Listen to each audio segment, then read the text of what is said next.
শোনেন শোনেন জগৎবাসী শোনেন দেয়া মন, একটি শিশুর জীবন কথা করিব বর্ণন। একটি শিশু শিশু তো নয়, পূর্ণিমারি আলো মা আমিনার কোলে এসে জগৎকে রাঙালো। জন্ম যেদিন হলো শিশুর মা আমিনার ঘরে, পিতামহ মুত্তালিবের খুশি কি আর ধরে। বক্ষে চেপে নাতির শরীর সেই সে রাঙা প্রাতে, উচ্ছ্বসিত দাদা আসেন কাবার আঙিনাতে।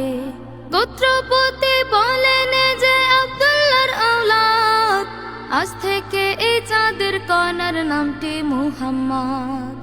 মুহাম্মাদের আগমনে চাচারা খুব খুশি, কুরবানি দেন সদকা করেন আজাদ করেন দাসী।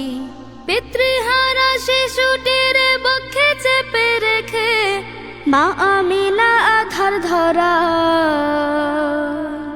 কেবল আলো দেখে। সব মানুষের সেরা যিনি, আল্লাহ তাআলার বন্ধু তিনি, রাহমাতুল লিল আলামিন যার পূর্ণ পরিচয়।